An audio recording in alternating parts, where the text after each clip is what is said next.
ఈనాడు group సంస్థల chairman Ramoji Rao కన్నుమూశారు. ఈ నెల 5న శ్వాస తీసుకోవడంలో ఇబ్బందులు ఎదురవడంతో ఆసుపత్రిలో చేరిన ఆయన చికిత్స పొందుతూ ఇవాళ తెల్లవారుజామున 4 గంటల 50 నిమిషాలకు తుది శ్వాసను విడిచారు. ఆయన భౌతిక కాయాన్ని ఫిల్మ్ సిటీలో నివాసానికి తరలించారు. 1936 నవంబర్ 16న కృష్ణా జిల్లా పెదపారుపూడిలో రామోజీరావు జన్మించారు. ఈనాడు దినపత్రికతో తెలుగు రాష్ట్రాల్లో చెరగని ముద్ర వేశారు. 1974 ఆగస్టు 10న విశాఖలో ఈనాడును ప్రారంభించారు రామోజీరావు. చెరుకూరి రామోజీరావు ఒక భారతీయ వ్యాపారవేత్త, ఈనాడు గ్రూప్ సంస్థల అధినేత, తెలుగు దినపత్రిక ఈనాడుకు వ్యవస్థాపకుడు, ప్రధాన సంపాదకుడు, ప్రచురణకర్త, మార్గదర్శి chit fund, Priya foods, Kalanjali మొదలగు వ్యాపార సంస్థలకు అధినేతగా వ్యవహరించారు. 2016లో రామోజీరావుకు దేశ అత్యున్నత పురస్కారమైన పద్మవిభూషణ్తో సత్కరించింది. ప్రపంచంలోనే అతిపెద్ద స్టూడియో రామోజీ గ్రూప్ ఆధీనంలో ఉంది. రామోజీరావు కృష్ణా జిల్లా పెదపారుపూడిలో 1936 నవంబర్ 16న సాధారణ రైతు కుటుంబంలో జన్మించారు. తల్లి వెంకట సుబ్బమ్మ, తండ్రి వెంకట సుబ్బారావు. రామోజీరావుకు 2 సోదరీమణులు కూడా ఉన్నారు. 1961 ఆగస్టు 19న రామోజీరావుకు పెరమలూరుకు చెందిన రమాదేవితో వివాహం జరిగింది. 1962లో హైదరాబాద్లో రామోజీరావు మార్గదర్శి చిట్ ఫండ్ ప్రారంభించారు. ఇది ఆయన జీవితంలో తొలి వ్యాపారం. 1965లో కిరణ్ యాడ్స్ అడ్వర్టైజ్మెంట్ ఏజెన్సీ ప్రారంభించారు రామోజీరావు. 1967-69 మధ్యకాలంలో ఖమ్మం ప్రాంతంలో వసుంధర ఫెర్టిలైజర్స్ పేరిట ఎరువుల వ్యాపారాన్ని సాగించారు. 1969లో రామోజీరావు ప్రారంభించిన మొట్టమొదటి పత్రికగా వ్యవసాయ సమాచారంతో సాగే అన్నదాతను మొదలుపెట్టారు.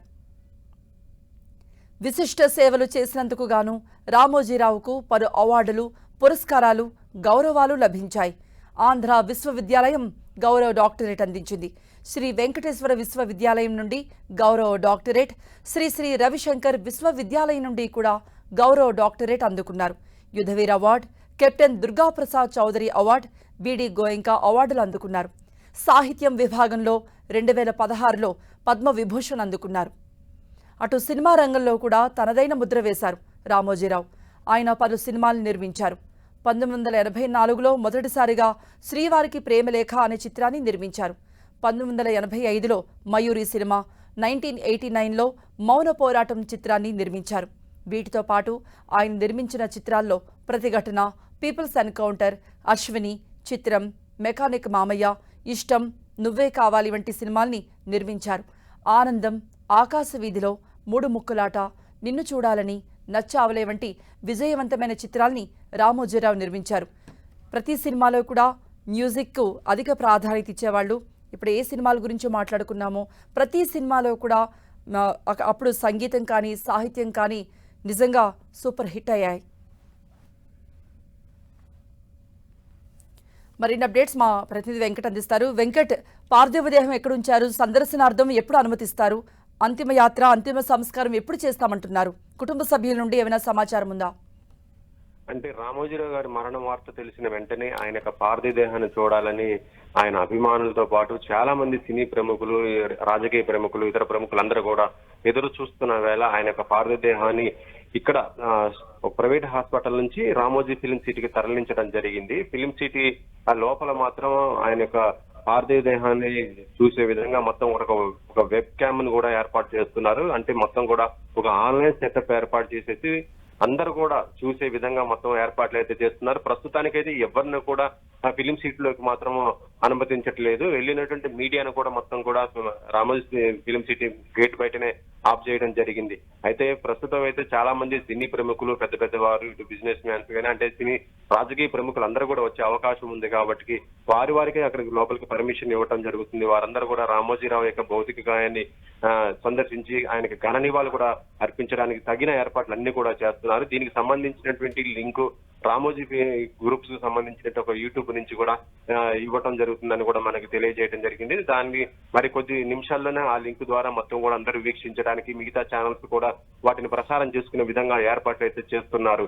ఇక రామోజీరావు యొక్క అంత్యక్రియలు మాత్రం ఫిలిం సిటీలోనే జరుగుతాయన్నట్టుగా తెలుస్తుంది. ఎందుకంటే గతంలో ఆయన యొక్క కుమారుడు సుమన్ చనిపోయినప్పుడు కూడా ఫిలిం సిటీలోనే ఆయన అంత్యక్రియలు చేయడం జరిగింది. ఇక రామోజీరావు తనకు ఎంతో ఇష్టంగా కట్టుకున్నటువంటి ఫిలిం సిటీ, ఆయన ప్రస్తుతం ఫిలిం సిటీలోనే ఉంటాడు. ఆయన గృహం కూడా ఫిలిం సిటీలో ఉంది.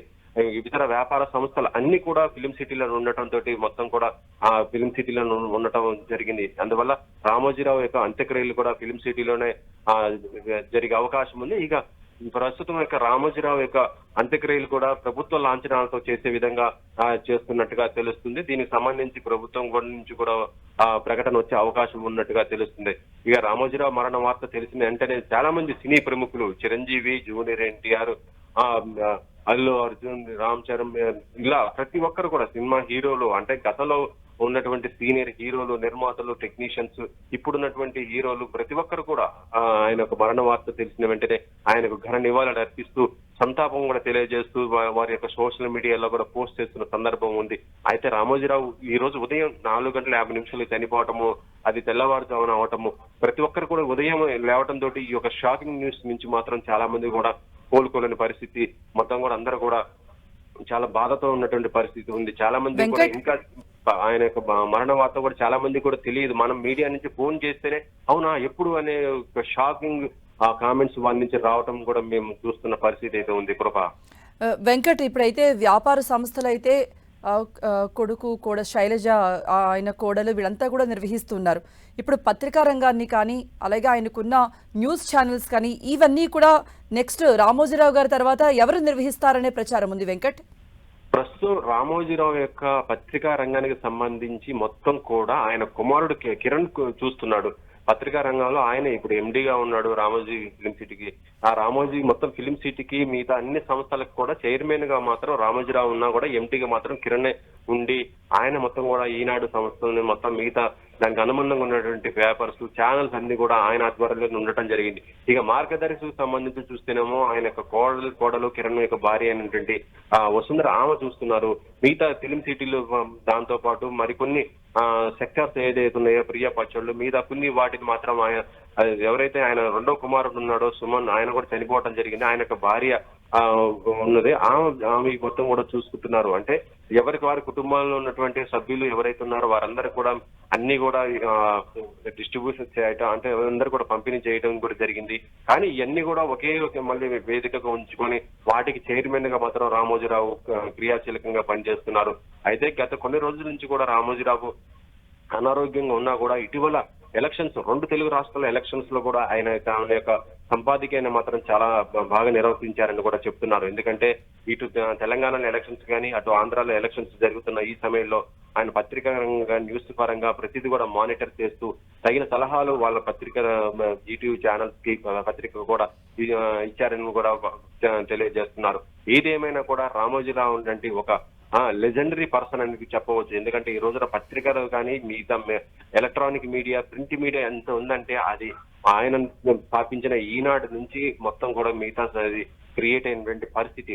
కేవలం ఇది ఒకే పత్రికా రంగం అనే కాదు, ఆయన సినిమా రంగంలో కూడా ఉన్నారు. ఉషా కిరణ్ మూవీస్ లాంటి ఒక సంస్థను స్థాపించి ఎన్నో గొప్ప మంచి కళాత్మకమైన సినిమాలు కూడా ఆయన ఆ సంస్థ నుంచి నిర్మించడం జరిగింది. కేవలం సినిమాలు నిర్మించడమే కాదు, సినిమాలు డిస్ట్రిబ్యూషన్ కూడా చేశారు. మంచి సినిమాలు మయూరి సంస్థను స్థాపించేసి అందులో నుంచి సినిమాలు ఎన్నో కూడా డిస్ట్రిబ్యూషన్ చేయటము.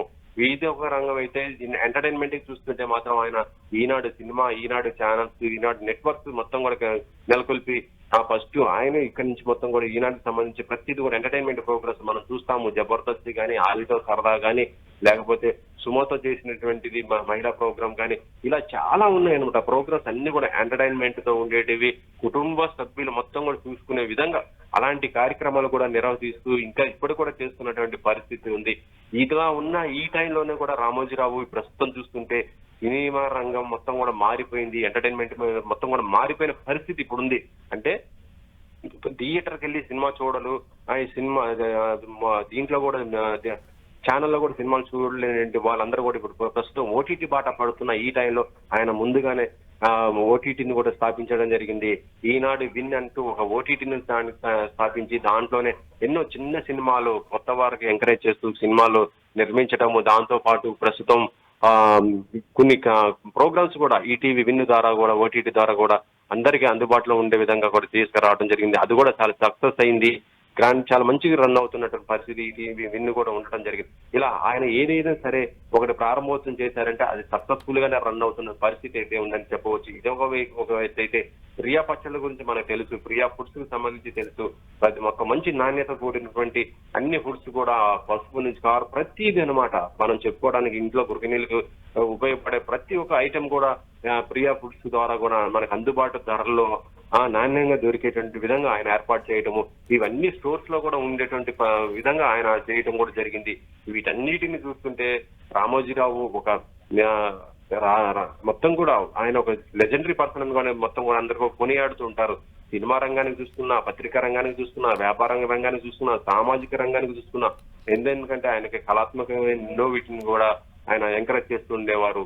ఎన్నో సాంస్కృతిక కార్యక్రమాలు కూడా నిర్వహిస్తున్నటువంటి పరిస్థితి ఆయన ఎన్నో చేశారు. దీంతో పాటు రమాదేవి పబ్లిక్ స్కూల్ అంటూ ఒక స్కూల్ కూడా స్థాపించి ఎడ్యుకేషన్ కూడా ఎంకరేజ్ చేస్తున్నటువంటి పరిస్థితి ఉందని కూడా చెప్పుకోవచ్చు. ఏదేమైనా కూడా ఇలాంటి ఒక మంచి మార్గదర్శి అయినటువంటి రామోజీరావు లాంటి వ్యక్తి ఇక తిరిగి రాని లోకానికి వెళ్ళటం మాత్రం అందరికీ కూడా ఒక్కరు కేవలం సినిమా రంగానికే కాదు ప్రతి ఒక్కరికి కూడా ఇది విషాదంతో నింపిందని కూడా తెలియజేస్తున్నారు కృప. ఓకే వెంకట్, ఇప్పుడు సందర్శనార్థం కూడా అంటే వ్యాపారవేత్తలు, రాజకీయ నాయకులు ఇప్పుడు చేరుకుంటున్నారన్న సమాచారం ఏమైనా ఉందా? ఎందుకంటే ఏపీ కాబోయే సీఎంతో చంద్రబాబు నాయుడుతో రామోజీరావుకి ఎంత సాన్నిహిత్యం ఉందో మనందరికీ తెలుసు. ఇప్పటికీ కూడా పత్రికలో కూడా మనం చూస్తుంటాం ఆయన వార్తల్ని. సో దీనికి సంబంధించి తెలుగు రాష్ట్రాల నుండి ఎవరెవరు వెళుతున్నారు? ఇటు తెలంగాణ సీఎం రేవంత్ రెడ్డి కూడా పార్థివ దేహం సందర్శించడానికి ఏమైనా వెళుతున్నారనే వార్తలు ఉన్నాయా? ప్రస్తుతం రామోజీరావు యొక్క పార్థివ దేహం ఫిలిం సిటీలో తరలించడం జరిగింది. అక్కడ అందరు కూడా సందర్శనార్థం కూడా ఏర్పాట్లు కూడా చేస్తున్నారు. అయితే అది కొంత టైం పడుతుంది కాబట్టి అందరిని కూడా అలౌ చేయడానికి దాన్ని చూసిన తర్వాత అందరికి కూడా ఇన్ఫర్మేషన్ కూడా ఇస్తాను అని కూడా వాళ్ళు చెప్పడం జరిగింది. ఇక ఇప్పుడు చూసిన తెలంగాణ ముఖ్యమంత్రితో పాటు తెలంగాణ మంత్రులు, సినీ ప్రముఖులు ఇలా చాలా మంది కూడా వెళ్ళి ఆయన యొక్క పార్థివ దేహాన్ని చూడటానికి అవకాశం ఉంది. దాంతో పాటు ఏపీకి సంబంధించి త్వరలో ప్రమాణ స్వీకారం చేయబోతున్నటువంటి చంద్రబాబు గానీ, లేకపోతే మంత్రివర్గంలో చేరబోతున్నటువంటి పవన్ కళ్యాణ్ గానీ, మిగతా వారందరూ కూడా ఏపీ నుంచి కూడా అందరూ కూడా ఆయన యొక్క పార్థివ దేహాన్ని చూడటానికి కంపల్సరీగా వస్తారు. అయితే రేపు చూస్తుంటే చంద్రబాబు యొక్క ప్రమాణ స్వీకారం ఉంది కాబట్టి ఆయన అంత్యక్రియలు ఈ రోజే చేసే విధంగా ఏర్పాట్లు జరుగుతున్నట్టుగా తెలుస్తుంది. అయితే అందరూ కూడా సందర్శనార్థం మాత్రం దీనికి సంబంధించి ఏర్పాట్లు అయితే జరుగుతున్నాయి. ఈ టైంలో మాత్రం బయట నుంచి కూడా సామాన్య జనులు కూడా వచ్చే అవకాశం ఎక్కువ ఉంది కాబట్టి ఎవరు కూడా ప్రస్తుతం అయితే అలౌడ్ చేయట్లేదు. చాలా మంది ఫిలిమ్స్ అందరూ కూడా ఫిలిం సిటీ బయటనే ఆఫ్ చేయడం జరిగింది. మీడియాను కూడా బయటనే ఆఫ్ చేయడం జరిగింది. ఫిలిం సిటీలకు ఎంట్రీ లేదని కూడా చాలా స్పష్టంగా చెప్పడం జరిగింది. కానీ చిరంజీవి ఇటు మీద ఆర్టిస్ట్ చాలా మంది కూడా అందరూ కూడా వెళ్ళేసి ఆయనకు లాస్ట్ గా కడసారి వీడ్కోలు అయితే పలికే అవకాశం ఉంది. కాకపోతే ఏంటంటే ఫిలిం సిటీ చాలా దూరంలో ఉంది కాబట్టి అందరూ కూడా ఏ టైంకి వెళ్తారు అనేది కూడా ఇక్కడైతే కొంత క్లారిటీ లేదు. కానీ అందరూ కూడా వెళ్ళేసి ఆయనకి మాత్రం కడసారిగా మాత్రం ఘన నివాళి అయితే అర్పించే అవకాశం అయితే ఉంది కృప.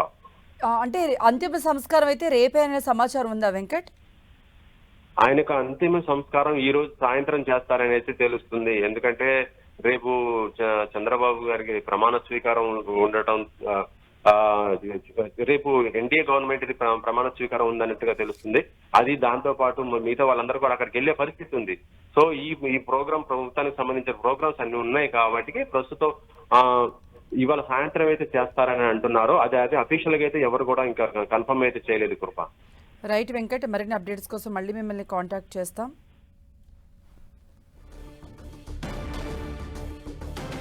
ఈనాడు గ్రూప్ సంస్థల చైర్మన్ రామోజీరావు కన్నుమూశారు. ఈ నెల 5న శ్వాస తీసుకోవడంలో ఇబ్బందులు ఎదురవడంతో ఆసుపత్రిలో చేరిన ఆయన చికిత్స పొందుతూ ఇవాళ తెల్లవారుజామున 4:50 తుది శ్వాస విడిచారు. ఆయన భౌతిక కాయాన్ని ఫిల్మ్ సిటీలో నివాసానికి తరలించారు. 1936 నవంబర్ 16న కృష్ణా జిల్లా పెదపారుపొడిలో రామోజీరావు జన్మించారు. ఈనాడు దినపత్రికతో తెలుగు రాష్ట్రాల్లో చెరగని ముద్ర వేశారాయన. 1974 ఆగస్టు 10న విశాఖలో ఈనాడును ప్రారంభించారు రామోజీరావు. క్రమశిక్షణ, సమయపాలన, బడ్జెట్ ప్లానింగ్, అపార విజ్ఞానం, అనుకున్నది సూటిగా చెప్పటంలో రామోజీరావు ఏమాత్రం వెనుకాడరు. చెరుకూరి రామోజీరావు ఒక భారతీయ వ్యాపారవేత్త, ఈనాడు గ్రూప్ సంస్థల అధినేత, తెలుగు దినపత్రిక ఈనాడుకు వ్యవస్థాపకుడు, ప్రధాన సంపాదకుడు, ప్రచురణకర్త, మార్గదర్శి chit fund, Priya foods, Kalanjali మొదలగు వ్యాపార సంస్థలకు అధినేతగా వ్యవహరించారు. 2016లో రామోజీరావుకు దేశ అత్యున్నత పురస్కారమైన పద్మవిభూషణ్తో సత్కరించింది ప్రభుత్వం. ప్రపంచంలోనే అతిపెద్ద స్టూడియో రామోజీ గ్రూప్ ఆధీనంలో ఉంది.